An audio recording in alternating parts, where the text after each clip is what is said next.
Hi there, I'm Anthony. Welcome to a quick guide on CovMutEx, a web tool for predicting and visualizing SARS-CoV-2 mutations. In just a few minutes, I'll show you how to use it to analyze viral changes, perfect for researchers or curious minds. Now let's get started.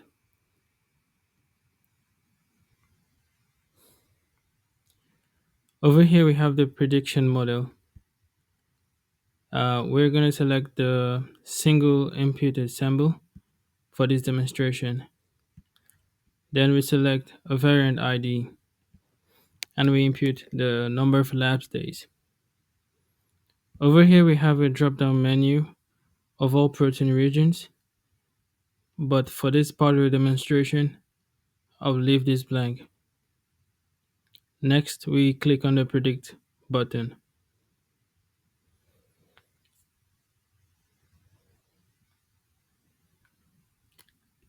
This brings us to a new page, and over here on the left side panel, we can see the protein region panel.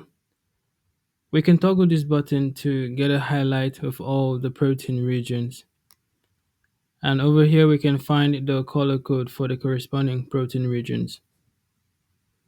Also, we can hover over the protein regions on the side panel to highlight the protein regions in the middle or main panel, as you can see here.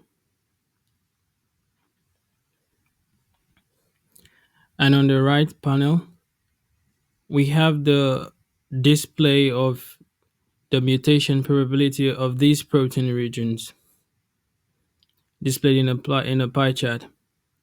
If you hover over this segment of the pie chart, you get information about the protein region and the mutation probability. We can normalize this view by toggling this button and going back to the normal view. Now on the middle or the main panel, we can see the position and reference nucleotide given on the label, the horizontal axis. And right above, we can see what each color represents. The gray, for instance, represents no mutation. If we hover over any bar, any vertically stacked bar, we can get information about the position, the reference nucleotide, the color code, the reference nucleotide, and what it's most likely to mutate to, what nucleotide it's most likely to mutate to, and the mutation probability. Now, each bar here represents a summary or, say, an aggregate of 25 positions. You see here it's 14,650, and then the next is 14,675. So these two represent a summary of 25 bars. Users can zoom in to get a more granular view, and over here we switch to displaying a web logo. Now in the web logo, the suit is the same. We have the position and the reference nucleotides, and this right here, it represents the reference nucleotides or what it's most likely to mutate to. So this is the mutation profile. Users can pan, and then we generate these web logos on the go. So over here you can see the distribution on the 15,281 position. We can see the probabilities for other mutations, and then mainly the reference nucleotide is dominant over here.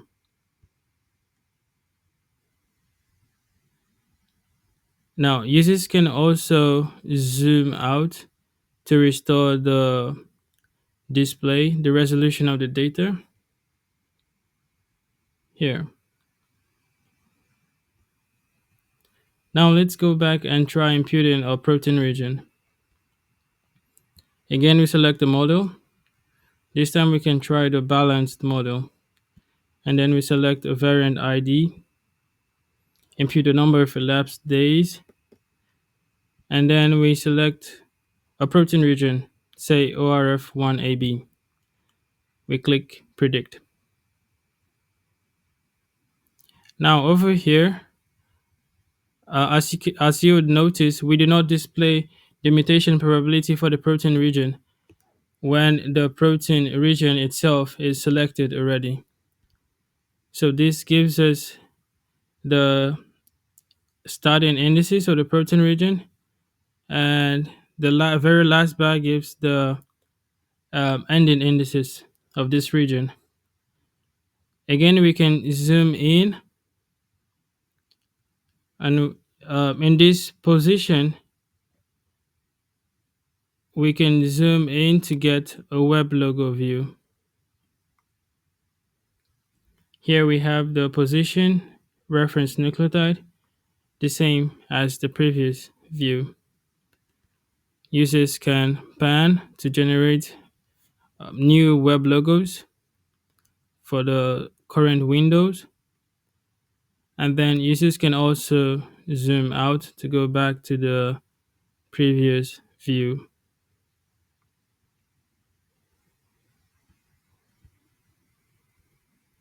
Over here, there's an about page where you can see a little more about our works. And if you want to reach out to us, you can click on the contact page to contact us. Thank you.